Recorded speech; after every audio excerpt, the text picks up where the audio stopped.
All right, lady, today we have a very special guest in Cultivating Her Space. We are so excited. And I do want to say, Dom and I kind of got distracted when we looked up this guest on social media because she fly as hell, okay? Her outfits are, do people still say on fleek? I don't know. Her outfits are fly, y'all. So just go check her social media out. This is going to be a bomb interview, so get ready, all right?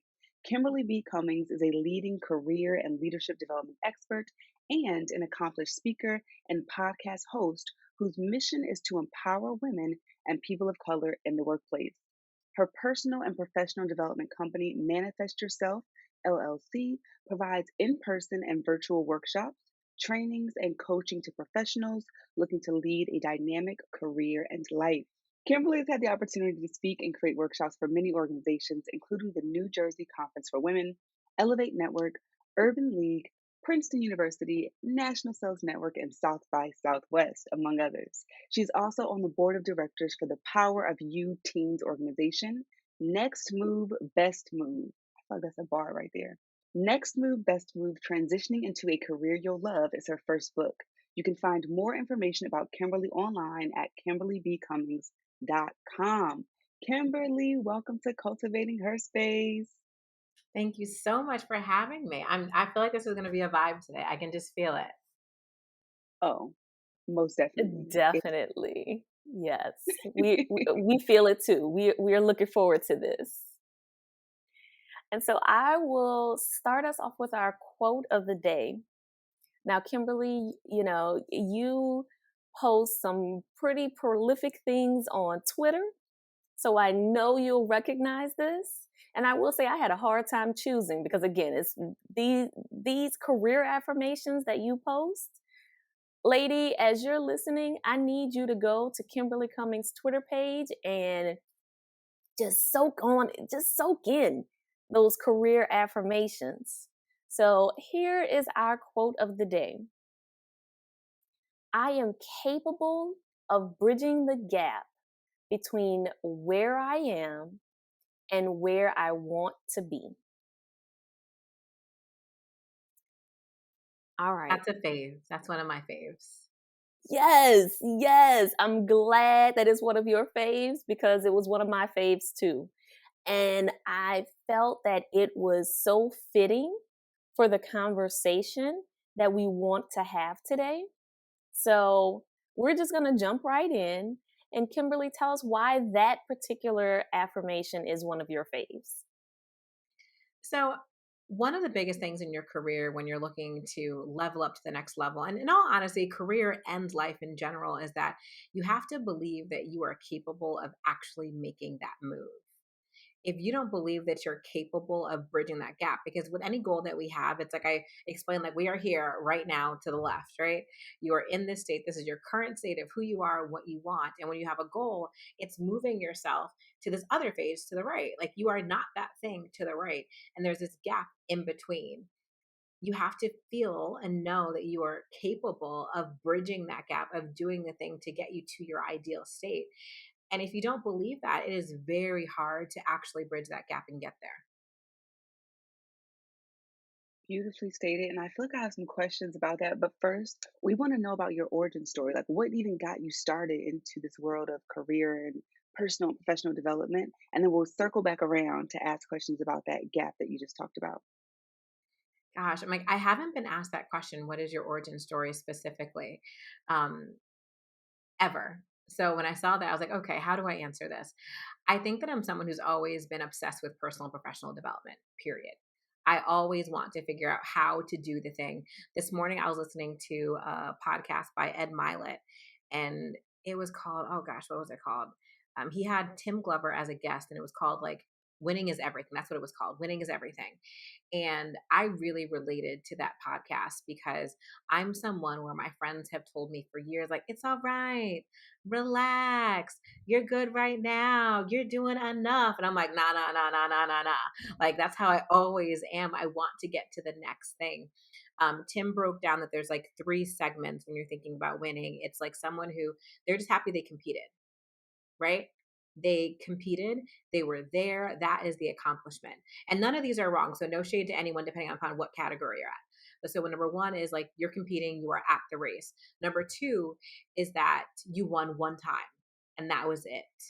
You won one time, that is your story. Like, you don't need anything else. It's like you wanted to run the marathon and you showed up and you did it. You won the marathon one time and you're like, all right, now I can relax. And then there's people who want to win at winning. They want it to be like all the time. Like you are always continually the best. And honestly, that's where I am. I feel like I want to win at winning. And I think when it comes to the world of work and my career, I'm someone who constantly wants to evolve, who constantly wants to figure out the next thing and master whatever it is that I'm doing. So I think when I think about my origin story, that's how I wanted to answer it today. I'm so happy I listened to that other podcast because that kind of helped me explain it. When it comes to the world of work, I want to master it. And that really led me to navigating my own career. I fumbled like most people in the early stages. But when I got to my first career development job, I spent almost 10 years doing career counseling jobs in some capacity before I moved into talent acquisition. And the first time I saw a student get a job as a direct result of working with me, I was hooked. I still talk to that student today on the gram. And I just loved it. I absolutely loved it. And that's how I knew like I wanted to build my career helping others navigate the world of work as well. So awesome. I love that story, and I think it's beautiful that you still stay in touch with that first student, right? And so when you think about like working with that student and the impact that you had with that first student, what was the hardest part? Because I could imagine, like, I not just imagine, I've been there myself of like being in the space where you're having an impact and then you decide that there needs to be a shift, there needs to be a change. And so, what was the hardest part of walking away from your career as a senior collegiate career development counselor? So when I left to move into talent acquisition and then subsequently this year to do my business full time, I had done the things, right? Um, I feel one of the other affirmations in my book, I believe, is something about you can leave a job that no longer serves you. And I had done all the things. So when I started in that career around 2011, maybe 2011, I was a career development counselor, got promoted to a senior career development counselor, moved to assistant director, moved to associate director. My goal during that time period was to become a director of career services. And throughout that year span, those 9, almost 10 years, I had worked with undergraduate students, graduate students, alumni, all different majors. I worked with everyone, honestly, except for like doctors and lawyers, people who are age 18 who don't know what to do with their life, let alone anything else, to people who are in their 60s and are ready to move into something else using all of their experiences, but really focusing on their passions. And I'd done all the things. And I felt like at that time I wanted to become a director of career services. And I was interviewing, and I always came up as top two, and I was not number one. And I had a really, really, really bad job process where that happened. I was two again. And then the person who they selected actually rescinded their acceptance. They came back to me and said, "Do you still want it?" I said yes. And then like 2 weeks later, like, "Oh, actually we're going to go in a different direction. We're just going to close the job down." And when I tell you I was devastated, I did not know what to do. I don't really cry over jobs. I for damn sure cried that time. And I was like, clearly I need to do something else. I need to figure something else out. And the cards rolled as they did. I got connected to an opportunity. And from the moment I was connected to being hired, it was less than 14 days. And that's how I went into corporate America to do diversity, equity, and inclusion, the talent acquisition space. And it really connected even deeper to the business I'd been building. I founded my company in 2013, just resigned to do it full time in 2021. So that experience in talent acquisition really pulled all of my experiences together, understanding the individual through career services, understanding the corporate side in a large corporation. And my company basically does all of those things combined. So I think it was a very hard shift, but for me, it happened naturally. I'm a big believer in what's for you will be for you, even though that sucks. Like, I totally understand that sucks. When someone tells you that mess, it feels terrible and you don't want to believe it. But I think when you look back, hindsight can tell you like why you shouldn't have had that opportunity. Because the same way I told you I was crying and I hated it, but hindsight, things that happened in the office I would have worked in within less than a year, it would not have been a great move for me. Okay, so if you're watching us on Patreon right now, I had to pick my job off the ground. So you probably saw that. That is an insane story. I can't imagine that happening. Can we just kind of zoom into that really quick? Can you talk about one, how did you cope with that during those 2 weeks? Because I think that's every new professional's worst fear. It's like you get, first of all, you're not number one, and they, and in some kind of way, you found out that you weren't number one, and they're like, oh, this person, rescinded. Let's come to you. Nobody likes that. But then you started the job 2 weeks after. They're like, oh, actually, we don't need this role. And then, okay, so one question is, how did you cope? And the second is, what did you learn from that happening? Because I know that there were some gems, I'm assuming, in that experience. So first, I'll just clarify. I didn't start the job because then I probably would have got a lawyer. I'm very Okay, I was honest. thinking that. No, no, Okay, no, okay. no. I definitely would have got a lawyer. So I didn't start it. They had asked me. They said, "Hey, do you want to come back?" And I said, "Yes, we're so interested. Okay, we're going to extend you an offer." And right then they said, like, you basically have the job. Thank goodness I don't believe in resigning from your job until you sign on the dotted line. Then they came back after scheduling those meetings and they're like, yeah, so we're going to go in a different direction, like right when they were supposed to give me the offer letter. So no, 100%. If that happens to you, go get a lawyer because you can probably sign an NDA and get some money if that happens to you. Um, Right. but still devastated. I think it's one of those times where you like question your own identity. Like, am I good enough? Like, am I doing the right thing? And I share that story because I think because I work in career and leadership development, people think like, oh, well, Kim probably gets every job she applies to. Things have been perfect. And I was like, no, I have not gotten every job that I've applied to. I've pulled myself out of processes before when I thought it wasn't a good fit, several times. So I just keep believing that, my next move, it has to be my very best move. So, I'm not going to move myself into anything that I don't feel is actually that next best move for me. And once, I pick myself up off the floor, normally that's like a spa day.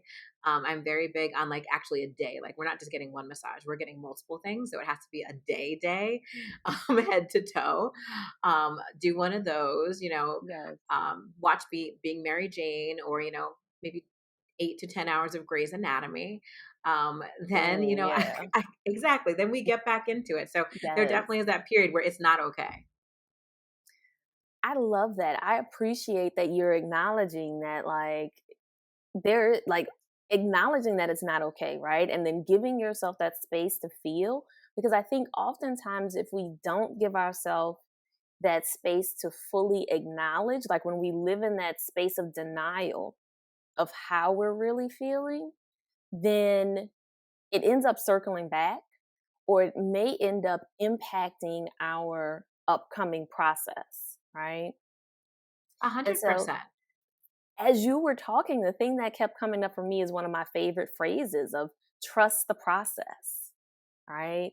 That things don't always work out how we initially envisioned, but they always work out in our favor. I And 100% agree. And I think the last thing I'll just say, just to come in quickly, I'd say mhm. in order to get over experiences like that, you have to believe that you also did your best. You can't look Ooh, back and be like, I really have stepped. Like, I know I could have done better. You have to have that confidence that at that moment in time, you did everything that you could have possibly done with the information that you were equipped with.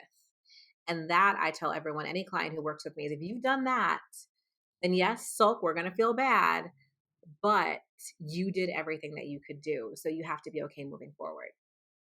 I think also to piggyback off of that, Kim, and let me know if you agree, I would say that we're not defined by what other people, think about us, number one, but also our best is not necessarily going to be what someone else wants at that time for whatever reason. And like you said, it may not be aligned as far as the universe, right? Because like you said, a year into the role, you heard about some things going down, and you're like, oh yeah, that wouldn't have been a good fit for me anyway. I have a question about the people who they don't know what they wanna do. I feel like Dom and I, from a young age, we kinda knew, like, what field we well, Dom, she knew her whole situation, like, she had everything mapped out. She's like, "I know I wanna be a psychologist. I'm gonna have to change the world and help, Black women and people of color." I knew the vibe of what I wanted to do per se, but and it helped out in my journey. But for those who don't necessarily know what they love, let alone know what career they wanna go into, like, what activities do you have them do? to find that. They're like, I don't know my passion. Help, Kim. What do you tell them? So that's really the beginning of my book. And I think sometimes we make it seem like it has to be this catastrophic life decision. I've worked in marketing, in finance, in admissions, in career services, in talent acquisition, and run my own company. So if you're watching me, I have six fingers up. And I also, I think I worked in retail. I worked in restaurant services. I've had a lot of like, I used to be like the head babysitter on the block, like in my old hometown. I babysat everybody. Kids would get off the bus and didn't know. It's like, no, no, no. I only have two of you. Y'all go back to your families. I was that babysitter getting kids from the bus stop.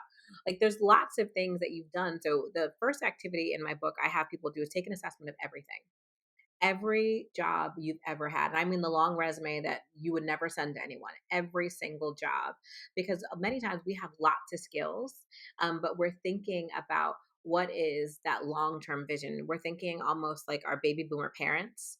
For a lot of folks, if we have to select that job that we're going to be at for 20 years, when that's just unrealistic, what we really need to focus on is okay, what is the 10-year vision? What do we think we want to do? Cut that in half. Like, where do we need to be in 5 years to get there? But then, really, cut that in half again. What do we want to do in 2 years? I like to think in 2 year increments. So, understanding what your skills are from your resume, and then what are your passions? What do you like to do? What excites you? And that's when you put those two things together to really determine what do you think your next move should be. And it doesn't have to be a forever move. It's are you going to gain skills? Are you going to be happy? Because when you're happy and you're matched with your skill sets or your strengths, you can call it either way, that's when the magic really happens and you have a career that you'll love. Because my thing is, I don't want everybody to just have a job. You know, anybody can have a job. When I worked in restaurant services, it was a job because I needed money. But to have a career, there has to be some type of alignment, some type of deeper excitement, deeper why to help get you to the next level. I love that. I love that explanation, and it makes me think about the college students that I work with, right?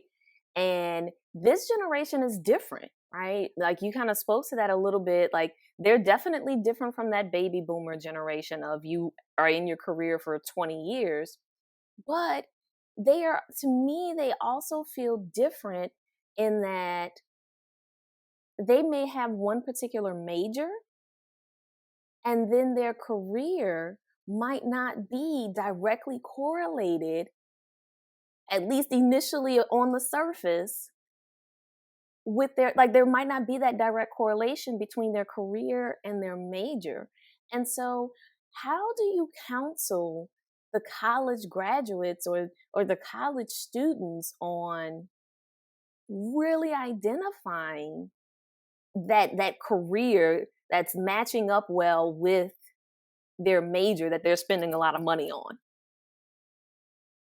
So again, I don't think it has to be perfectly matched. I think it's really about skills. I think many times these students hear the word transferable skills and they think about it as like, okay, transferable to my major, but it's really the skills. Like, what skills have you gained? What have you learned from your academic background? And even more so from those internships that you've had and the jobs that you've had. I'd say sometimes those are even more important than whatever you majored in. And how can you connect that to experiences? And again, only 2 years. Let's not even think career. Because I think the reality is when you graduate from college, you're getting a job. You're getting your first job and you have to test it out. Do you like it? Do you not like it? Do you feel like you can continue to do this and you want to grow? Because we change careers, right? When you look at, I think there was some study, and please don't like slaughter me if I get it wrong, but they were talking about people under 30 and how many different jobs they've had, right? If you're graduating college by the time you're like 21 from undergrad, and let's maybe say 23 to 25 if you went to graduate school, many people have had like 5 to 7 different jobs sometimes before they're like 30, 31. So we need to stop thinking about the career path right away, but what are the skills that you've gained that can get you into a job that you think you'll like? Because even if you did an internship, right? You're doing an internship for 3 months, maybe full time, maybe not. Over the summer, companies who have a structured internship program have you working on a project. You're just doing the most you can in that like 12 to maybe 16-week period. You still don't know if you like it. You don't.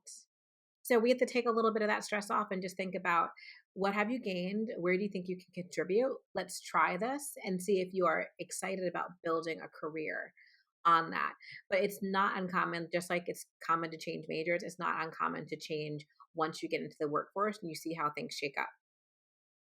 I love your transparency around this topic. I think it really, it just doesn't make it seem like this stressful thing that you have to commit to for life. It's like, what am I going to do for the rest of my life? Like I think many of us have had different careers, different jobs, different experiences, and they all lead up to those transferable skills that we can use for that 10-year plan. My question for you is, when you think about joining a new company, let's say you're not starting a business, you're joining a new company or you're looking for a new role, what are some of the things that you think folks should look for when starting at a new company or starting in a new role? So whenever anyone moves into a new role, I ask that they treat it similar to how senior C-suite executives treat it. When C-suite execs move into a new role, they do what I call a listening tour, right? Where they're meeting everyone at the entire organization, top to bottom, and they're not saying anything really. Introducing themselves. People always love to ask them, well, what do you think that you're going to do? What do? They flip the question back to you to ask more about what's happening. How do you feel? What your experience has been? They're listening. And I think as less senior professionals, many times people go into organizations and they kind of jump into the work. Yes, you have to jump into the work. You have to, especially when you're less senior. But at the same time, you also need to prioritize listening. Make sure you schedule meetings with all of your peers, all of them. Make sure you schedule meetings with your manager. And I even like people to meet with their manager's peers, whoever's on that tier for other teams. And then ask if there's anyone else in the organization that you should meet with. I know in my last corporate job, I was very big on, when people started on my team, I hired almost 8 people, I think. I'd have to break it down. But our team expanded very, very fast. And one of the things I did for their onboarding was I listed every single person who could potentially impact their work. And I was like, you need to meet with them over the next 30 days.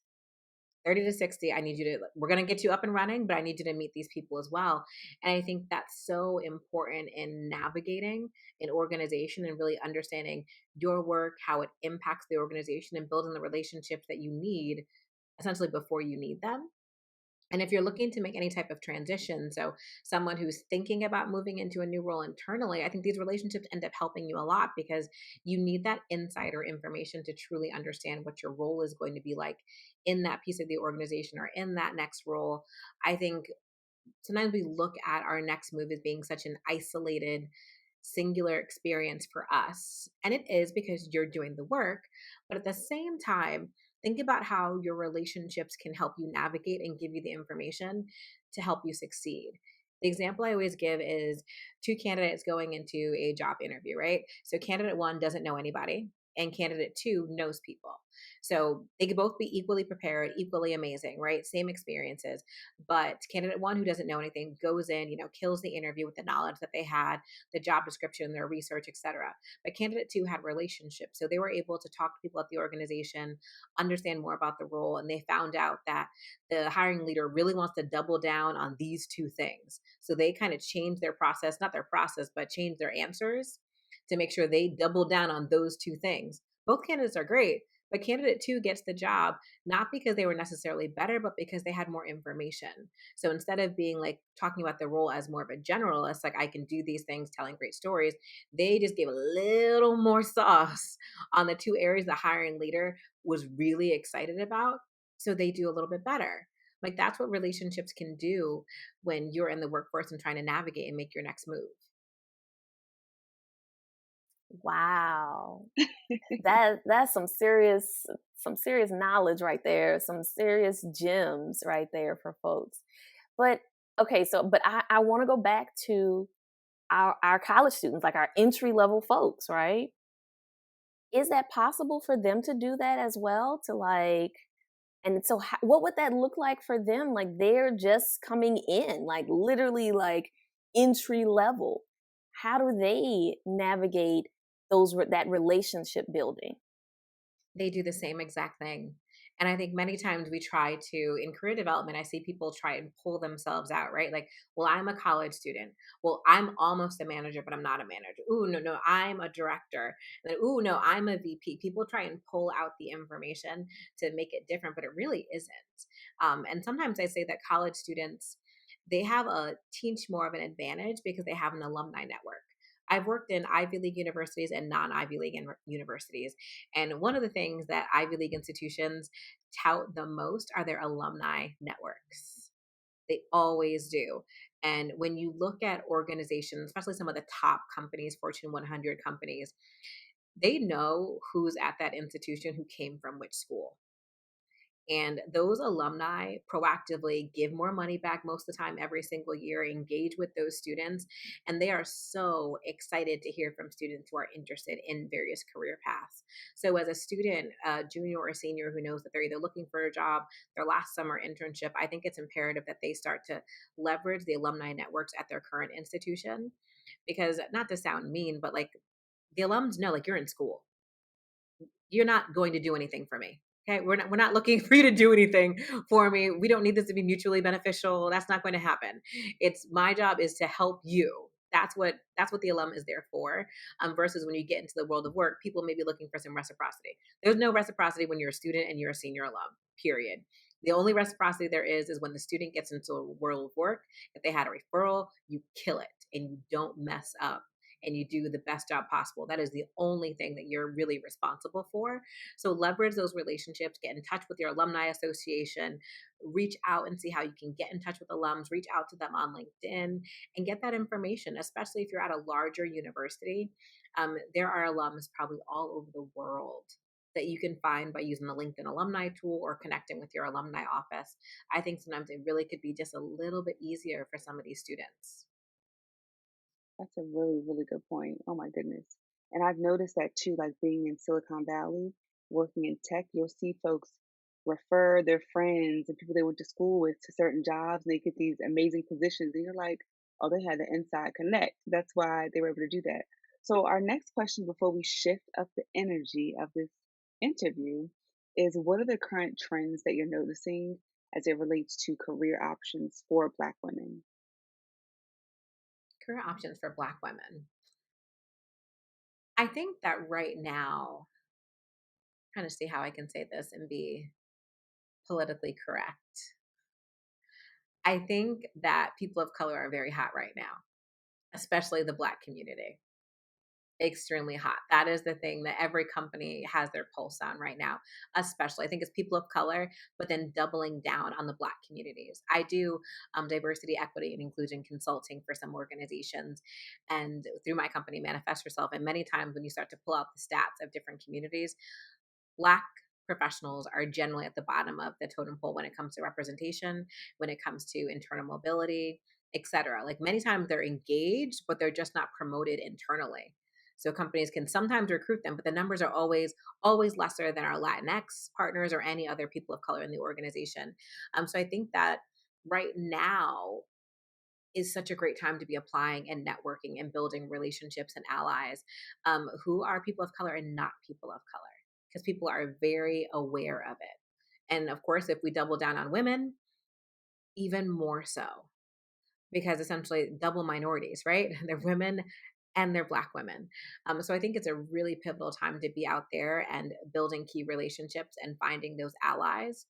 Of course, continuously doing great work, but building the relationships you need to help you rise to the next level.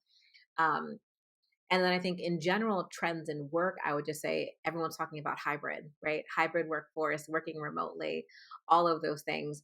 A lot of companies are saying they want people to come back. You know, work happens at work. Some CEOs are saying stuff like that, but I think those companies are going to end up losing out. So I think it's the time to really be able to stand up for yourself and advocate for yourself for what it is that's really going to make you happy in the world of work. I saw an article today. It was, what did it say? It was like, people are talking less about a hot girl summer and more about a hot job summer because all these companies want us to come back in September and people are like, yeah, no. So I will still be remote. So people are Right? using the summer to get another job. So it's a really amazing time in the world of work. And I think we're going to see a lot of changes come the fall. Amazing. That is so helpful. Lady, you better go get Kimberly's book, okay? Next move, best move, all right? So, Kimberly, we're about to shift up the energy of this interview. And because we recognize, appreciate, and celebrate the multifaceted woman, and we believe that it's okay to be classy and ratchet, you can still be elegant and dance to strip club music, We want to invite you to, I see you nodding your head like, yeah, girl. We want to invite you to the OU Clatch It segment. So, do you take on the challenge? Of course, I'm ready. Hey. Yes. I love it. All right. So, we're going to ease you in to the Clatch It. What is one question or topic that you wished people asked you about more often? Ooh. So, outside of the world of work, if I wasn't talking about career development, a lot of my friends say that I should be talking about relationships because how I navigated dating was very interesting. And a lot of people, it's not something I ever really talk about, but a lot of my friends come to me for dating and relationship advice. Okay, Okay. well, yeah, we need to know how you navigate dating, Right. girl. Right. So drop What's a tip. what's Like tea, share sis? a What's tip. tea, sis? Yes. If Gosh, you feel so comfortable, of course. no, no, no, no. Okay. I think the question people most ask me is, so I met my husband on Tinder. People ask how I met Ah. my husband on Tinder all the time. And I think my secret to dating on Tinder was that I met a lot of people really, really fast.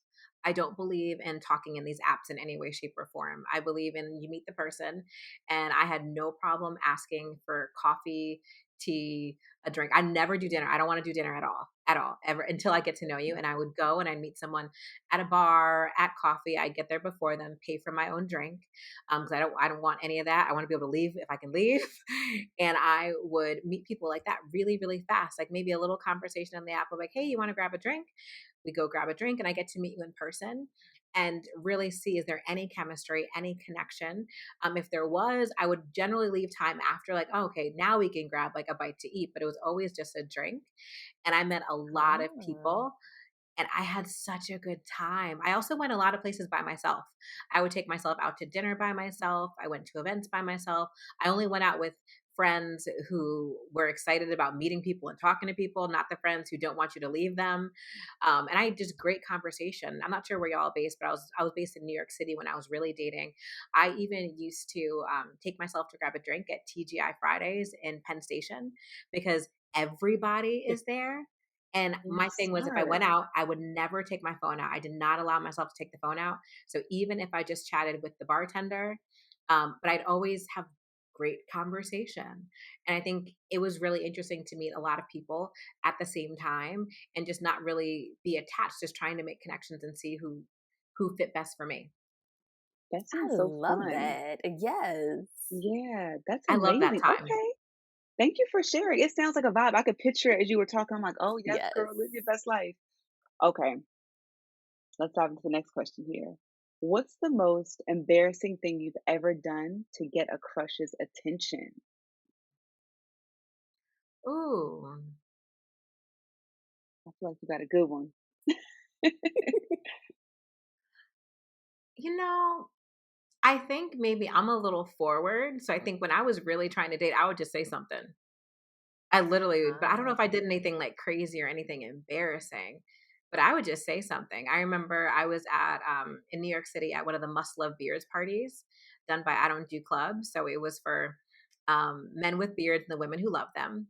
They were always really great, great parties, and the ratio was actually 50-50, which, generally doesn't happen That's when it not, comes to yeah. it's never Yeah, gender balanced. Um, and if I saw someone looking like I'd make eye contact, and then I'd be like, "So, I can see you're looking and want to say hello." And I'll just say, I'm Kimberly and just let the conversation go. But I don't think I've done anything crazy.